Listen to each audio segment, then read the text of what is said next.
And what you need to do, you need to be more efficient than the benchmark home, and not just more efficient.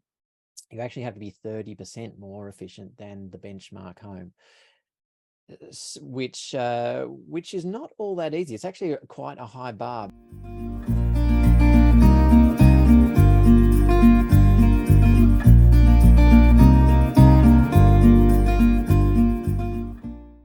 Jeremy, it's so great to have you back on Undercover Architects podcast. I know that our listeners loved the previous episodes that I've done with you. And I know that what we're going to be talking about on today's episode is really in your zone of genius. There's going to be, you're going to be able to share loads of, helpful information for our listeners in regards to this information, to what we're going to be discussing. Before we dive into that though, I wanted to ask you, we've obviously heard in previous episodes about you and about positive footprints, but I was really interested when I listened to a recent episode of Sustainable Builders Yak. You're one of the founding members of Builders Declare. You guys are forming the Sustainable Builders Alliance together, and getting that together, which is going to be really exciting as well. But the episode that you did where Brian actually interviewed you and some of the other founding members, and to hear your background, that you'd actually initially studied politics, I think it was, and that you were actually looking at you wanted a pathway to being a diplomat, and then you decided instead that wasn't for you. You went and you started teaching woodwork, and then from there you went into owner building and then becoming a builder. It's quite an unconventional pathway into a builder's license. Most builders, I think, become a tradesperson, they become a chippy, and then they get their builder's license. And I actually think from when I heard it, I was like, oh, that makes so much sense from what I know about Jeremy and how he shows up in the industry and what he does and how he shares and teaches and those kinds of things. How do you think your kind of unconventional pathway has perhaps changed the type of builder that you might be, and how that, has you showing up in the industry and in your work? Well, first of all, I've been smiling while you've been speaking, just thinking that I had a zone of genius. I didn't know this. No one's ever told me before. So thank you very much. All right. So look, I know a lot of builders, and the conventional pathway is you become a chippy and you move on, or trade, and you move on to becoming a builder. And I spent some time on that podcast that you're referring to, waxing lyrical about just how great it was as a pathway to be a carpenter, because you see the broad range of what happens from go to woe, and it's just such a good foundation of understanding the residential building industry, and then moving on to becoming a builder. And then, having said all that, saying that no, that it wasn't actually my pathway. So I think the way that I got into it is that I had a very clear goal about what I wanted. It happened after I'd been teaching for a while. I decided that I wasn't quite getting fulfilled with that, and I wanted to do something more with my hands. I knew that. It was at the time when I was looking for a home. I was settling down with my wife, and as you do, you start looking for homes. And I'd also done in that university course environmental geography. So I understood that climate change was a thing and it was coming. And this was back in the early 90s, or well, mid 90s at that stage. And so I got quite inspired with the idea of, could we provide a house product that had a low impact, had a low carbon impact, but was broadly sustainable? And I was in Adelaide at the time, there were some designers who that was their thing. They were aficionados of passive solar design. I'd gone out and looked at their projects, fantastic, but there was no builders offering the product. And there was actually a big disconnect. I looked into the idea of putting together a design team and a builder and all the things that your listeners think about.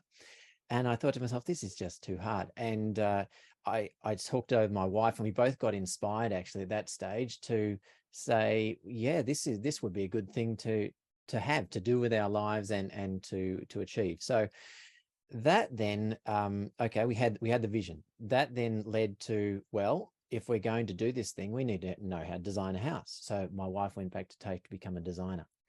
Okay, we've got designs that look nice, but do they actually function, right? I had to go and learn about thermal performance. I'd done a Cert 4 in energy efficient building design. And I was voraciously looking through anything that was about passive solar design, any books, any articles. I had my highlighter out. I've still got, just reams of things that have been highlighted and sitting in a corner. So I was learning that, okay, we now know how to design a passive solar home and it looks great. But as we want to include a lot of things that were really cutting edge at the time. So we were looking at flushing toilets with rainwater. This is before there were products to actually do it.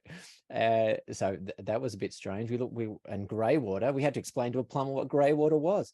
And we actually spent a long time with one of the councils trying to get them to put in a reed bed sewer system. And that, so we want to do these things. And I realized quite quickly, speaking to builders, that there was no builder who knew how to do this stuff. And if I wanted to do it, I had to become the builder. Otherwise, just the learning curve for a builder on any of these jobs and things that we were trying to do was too big. And so there'd be a huge margin that would be put on. So, okay, so now I go off to become a builder. And so now I'm a builder. Now I've got designs, and now we know how to do energy ratings, because that was part of what I learned to be an energy rater. Actually went and studied one of the very first people to do the Accurate software, and I still use the same, well, the advanced version of the same software. It's a bit clunky, but gets the job done. And so I start being a builder, and we start one of our designs. Now, I'm an owner builder at that stage. I've done a couple of master builders. I did the master builders Cert 4. I did the Homes Glen Cert 4. Both of those brought other skills to the table. The master builder one was very good with how to run a building business.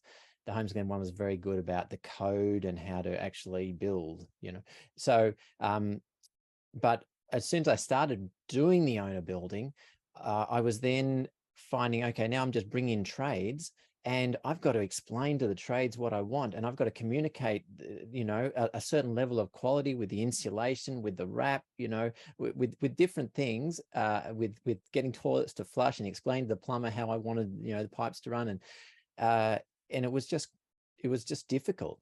And so I quickly realized, hang on, I need a project manager, and I actually need my own little team that I have upskilled and understand how I want to build the product I want to create. So hence we got project management, we got a carpentry team, and then we pulled on electrician, plumber, and trades that we worked with a bit, and we upskilled them, and they became sort of part of our little Positive Footprints family. And so I guess, sort of to answer your question, I mean, that was my pathway. I think that what I can sort of bring, well, what that's given me is sort of a microcosm of the residential design industry in my little company, especially the sustainable residential design industry. And I've used, I've used NatHERS, I've used all the standard building products, and I've been able to put them all together to produce homes that produce more power than they use, very, very sustainable homes, I believe.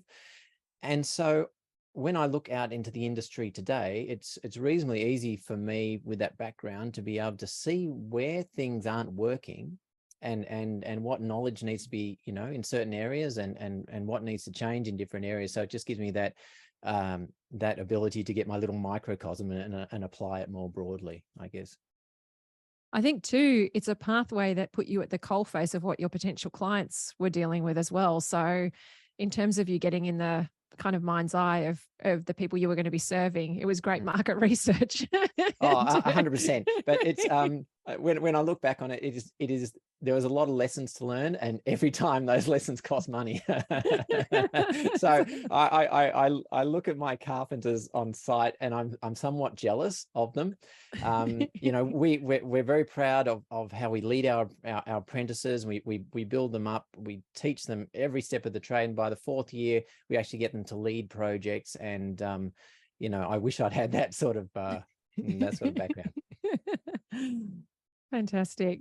Thank you for taking us through that. I think it's really interesting, because you do so much work in the industry to educate and illuminate the things that not only industry needs to know, but homeowners need to know. You give a lot of your time to lots of different kind of avenues in terms of Design Matters and Builders Declare, and now Sustainable, Builders Alliance. So I think it's really great to get some, behind the curtain of what got you to where you are. So now diving into the National Construction Code. So I'm actually going to read out some information so I make sure I cover everything. So there's obviously been changes that are coming in the National Construction Code that we've been seeing over the last several months. We've been seeing over some time, coming in different ways into different states. And I want to just quote the Australian Building Codes Board about the updates that have been made to residential energy efficiency in the code. And so what they outline is that there's the minimum level of thermal performance has increased to the equivalent of 7 stars under the National House Energy Rating Scheme, which is NatHERS. B, that a new annual energy use budget has been introduced for the first time, which is based on the societal cost of energy. And C, the annual energy use budget applies to the heating and cooling equipment, hot water systems, artificial lighting, swimming pool and spa pumps, and on-site renewable energy systems such as rooftop photovoltaics or PV. And so this is what is being now called the whole of home rating in terms of our NatHERS. So the answer is C. So can you take us through how this scheme is going to work and what's changed to what homeowners and industry might be used to in terms of what they've been previously navigating in regards to, all of this NatHERS and energy efficiency ratings? Okay. So first of all, I'm sure most of your savvy listeners will know about the star ratings, which are currently out. And star ratings currently 6 stars under the National Construction Code. They're going to be moving that to 7 stars, as you just read out there. The stars were always good, but the limitation of stars was it just looked at the heating and cooling of the house. It's basically just a measure of how well a house is designed for its climate, and so how much extra heating and cooling will be needed to maintain comfortable temperatures. The software itself inputs all the data about the house, the climate files, simulates the house running over a year, predicts the temperatures in the different rooms every half an hour for 365 days. And if the temperatures aren't already comfortable, works out how much extra energy needs to be put into those rooms to heat or cool them to, say, 20 degrees comfort sort of average temperature. That there are different temperatures, but anyway, that's what it does. And then it just accumulates the energy together and slots it into star bands and gives you a star rating. And it's the more stars it is, it's really just a measure of how well your house is passively designed, I guess, for the climate. Now, that gives you some indication of perhaps how much it might cost a home to run, but not a huge indication, because it does depend on the heating and cooling, the efficiency of the units that you actually put in to do it. And then, of course, beyond heating and cooling, there's hot water and there's all the different appliances that go into your house. And if you look at the energy use in a home, heating and cooling on average across Australia, if you average all of the Australian states together, heating and cooling accounts for 1/3 approximately of the energy that you use in a home. If you're in a cooler state, okay, heating and cooling tends to be a bit bigger, might approach half of the energy. If you're in a warmer state, it might be a little bit under 1/3, but on average, about 1/3. And what that means is that there's always been this huge area that just was not assessed, and now will be assessed. So this is really good news. And where it's leading to potentially a report that can give owners an indication of how expensive their homes are going to be to run. At least an indication of that, and you can sort of almost compare 2 different reports now, home A and home B, and get a sense that, oh, home B is going to be more efficient than home A to live in and to upkeep from an energy point of view anyway. So that's sort of what the whole of home is. Do you want me to go through how it sort of works? Yeah, for sure. I'd love to. Okay. All right. Yeah. All right. And just break in at any time if what I'm saying doesn't make any sense or needs more clarification, because it's there's a little bit to it. So there's two things. First of all, we're moving from 6 stars to 7 stars. So 7 stars will be the minimum. And that is, that's all just about the thermal shell of the house, as I just said.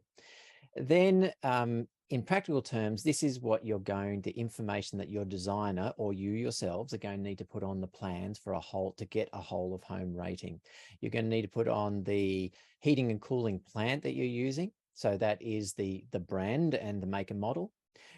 You're going to need to put on the hot water system that you use. Now, hot water, if we're thinking before about how much energy, where the energy goes in a home, just very quickly, you can imagine, if you imagine a pie graph, like a circle, and you divide it into 3, like I said, a third approximately on average goes to heating and cooling, a third approximately goes to hot water, a third approximately goes to the rest of your appliances.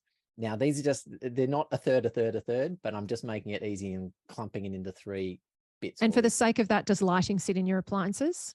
Yes. Yep. Okay, cool. Yep. For the sake of that, lighting and cooking sit in the appliances, in that sort of third way of thinking about things. So your hot water choice is going to be important to the overall performance, but your designer will need to put on to the plans what hot water system, what the brand is, and what the make and the model.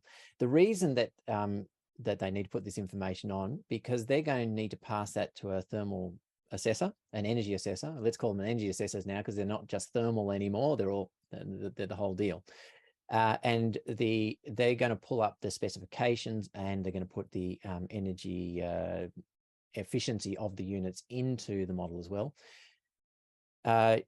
If your designer should be notating on the plans whether you're going gas cooktop or an electric cooktop, gas oven, electric oven, and they should also put in a lighting schedule just to say how many watts per square meter of lighting is in the house.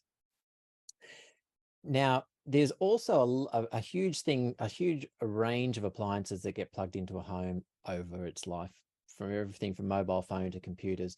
Those things the assessor doesn't deal with, but the software itself does. It puts in an average amount of appliance use based on the size of the dwelling that you're constructing.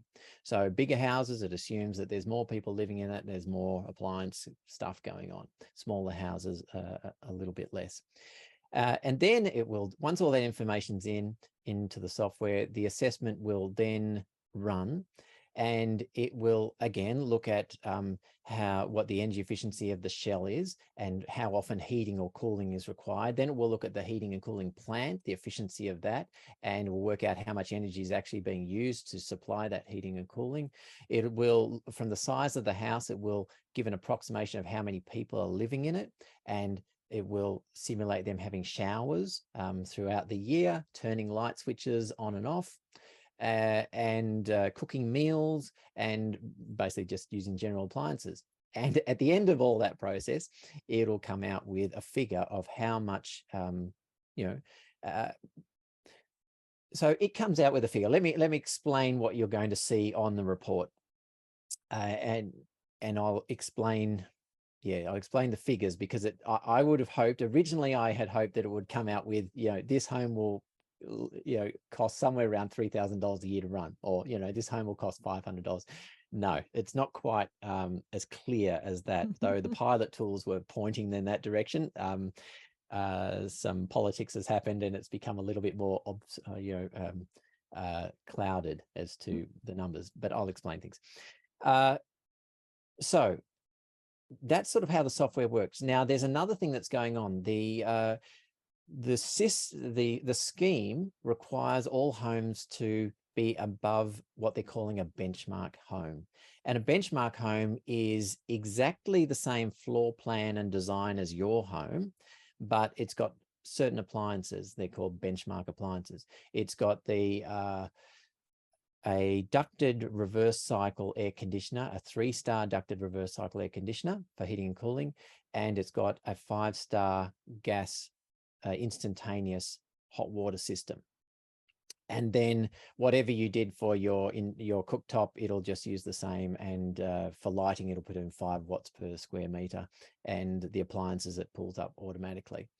Now, it also includes if you do have a pool or a spa.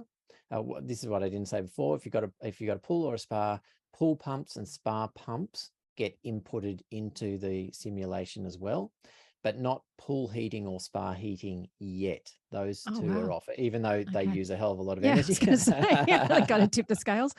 Yeah, I have a feeling we're just going a softly approach to begin with. There's probably a lot of detail behind it, and they haven't got their head around the calculations yet, perhaps. Give them the So that's benefit it. of the And doubt. yeah, let's give them the benefit of the doubt. And the PV, any power that you produce on site. So if you put photovoltaics on your roof, that actually acts as a credit. And what you need to do, you need to be more efficient than the benchmark home, and not just more efficient. You actually have to be 30% more efficient than the benchmark home, which is not all that easy. It's actually quite a high bar, because if you think about it, a 3-star ducted reverse cycle system, okay, ducted systems aren't as efficient as split systems because of the ducting, and you lose heat through the ductwork through your ceiling or floor. So typically not as efficient. However, that 3 stars is the new star rating. There's a new star rating for appliances and an old star rating that you might be used to. And the new star rating, a 3-star, is equivalent to a 4.5 star in the old version. So if you're still thinking 4.5 star, then yeah, that's what the 3-star is. So it's quite a high level. With your hot water system, 5-star instantaneous. Okay, it's gas. You might have some views about gas, but that's a pretty efficient unit, a 5-star unit. They do go up to 7 stars, yes, at the really efficient end, but 5 stars already pretty efficient. So you're starting from quite a high bar, and you've got to get 30% more efficient than that. Now, in a lot of places, a lot of climates around Australia, you'll be able to do that by specifying things like solar hot water, or maybe a very efficient heat pump hot water system. And split systems, like I said, are typically more efficient. So you might be able to pass and be 30% more efficient than the benchmark home just by specifying those. But if you don't specify those, and in some more difficult climates, you might be required to put on some photovoltaics to meet that, to give you a credit, if you like, and meet that 30% efficiency. So that's sort of how the system works. Yeah, And if I can play devil's advocate, because in like a black and white sense, if you're just looking at that at face value, understanding that it's nuanced, and you comparing to the benchmark house and what you're specifically using. But if you go back to that third that you mentioned of the heating and cooling, the hot water and the appliances, if the benchmark's using the same appliances that you are, then that's the 3% that you're giving away. Then you've got it's instantaneous gas, representing a third of yours, and then it's 3-star AC compared to a third of yours, and you've got to gain 30%. Then it is a significant kind of uptick, isn't it? And so it's quite interesting to sort of see. Do you know why they made that call to sort of make it 30% better, rather than saying you've got to hit targets and it's not a benchmark house and that kind of stuff? So this all comes down to a document called the Trajectory for Low Energy Homes that was signed off by the energy ministers, or can't remember now, 2017, something like that, a while ago now. Anyway, in that document, the energy ministers required the Australian Building Codes Board to reach what's called a net zero ready home by 2030. So by 2030, we should have homes that have an energy efficient thermal shell and are stocked with energy efficient appliances, such that if you did put photovoltaics on the roof, you could get a net zero outcome, a reasonable amount of photovoltaics on the roof. Now, in that document, there was 2 options. One is just to meet the benchmark home, and the other one was to be 30% more than the benchmark home. And my jaw just hit the ground when they decided to choose the hard version. I'm sure they'd just go for the easy one, but stranger things do happen, I guess. Sorry, where does the benchmark home come from? Like, how's that? Is that so kind of the benchmark home is your house with those appliances, with those efficient appliances. So it's exactly the same. It's a 7-star version of your house. So just say your house actually rates up to 8 stars or 9 stars or whatever. It's a sort of a dumbed back version to 7 stars. And then imagine your house with at 7 stars with the benchmark appliances of a 5-star gas instantaneous and a reverse cycle ducted heating cooling system. And that's what you're trying to beat. And now you can, if your house is 8-star or 9-star, that gives you a bit of a benefit there. You won't need as much energy for heating and cooling, so you get a bit of a benefit there. If you're trying to get a good score, well, actually, maybe I should just go back one step and explain what you're actually going to see on the report. Sounds good. What you're going to see on the report is you're going to see a star rating as on the reports currently, which is just number of stars out of 10. The star rating, for those who don't know, goes from 0 to 10, with a 10-star house being one that theoretically needs no mechanical heating and cooling. Though in reality, temperatures can vary quite a lot, and I wouldn't necessarily put no heating and cooling in a house. Anyway, then underneath on the report, underneath that, you're going to see a little bar graph, and the bar graph goes from 0 to 100. Now, the benchmark home is at 50. The 30% better is at 60. And then if you follow the little number scale all the way up to 100, there are 3 magic words there. And those 3 magic words are net zero home. And so this is the first time that we have a software that's recognized under the National Construction Code that gives you a pathway to net zero that can be used to achieve a net zero outcome. So, I mean, they're very, very small words. Not many people know that they're there, but they excite me a lot when I saw that. So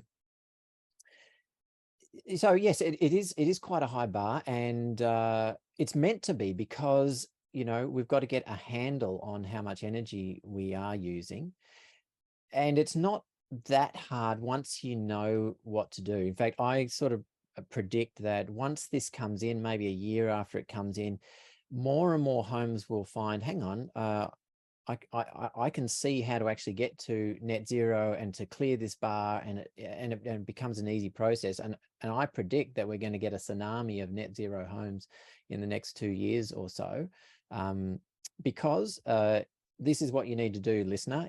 If you want to get the home that you're building, if you want it to be a net zero home.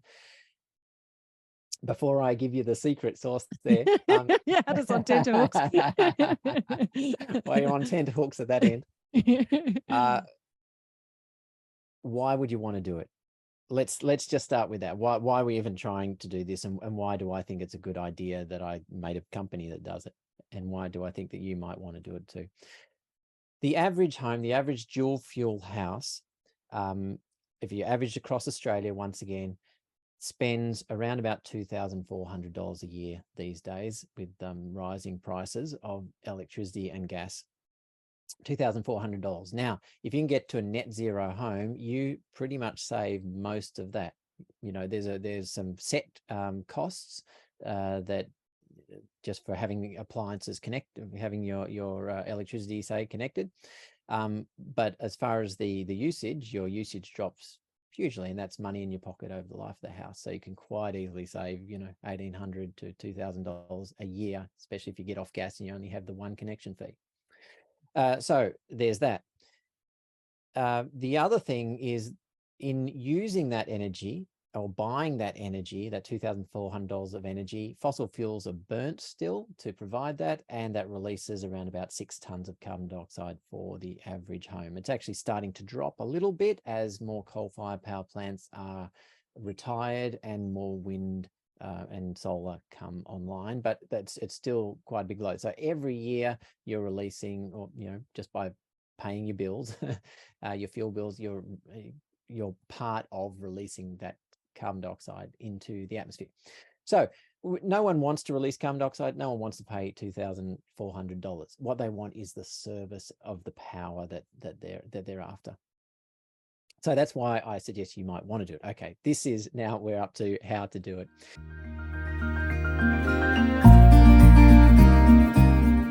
industry as a whole is quite scared at the moment. They're not scared about whole of home. They're scared about 7 stars. They're scared about 7 stars because 7 stars is not like 6 stars. I'm not saying it's hard, but to get to 6 stars, a designer could pretty much do any design that they wanted. If it didn't get to 6 stars, they give to a thermal performance assessor right at the very end of the process. The assessor at that stage, if it's not already at 6 stars, they will just put in as much insulation as can fit into the cavities. If it doesn't get to 6 stars, then they'll start going around double glazing windows, and they'll double glaze enough windows until it gets to 6 stars, and then they will stamp it and give it back, and everyone's happy. Not necessarily except the client who all of a sudden has a bill. Yeah, that's for right. Yeah, I was $10,000. about to say not necessarily a cheap way to get to 6 stars. But that approach is not necessarily always going to work. If you've got a home that's struggling to get to 6 stars now, and it's already double glazed, then the thermal performance assessor is out of options at that stage.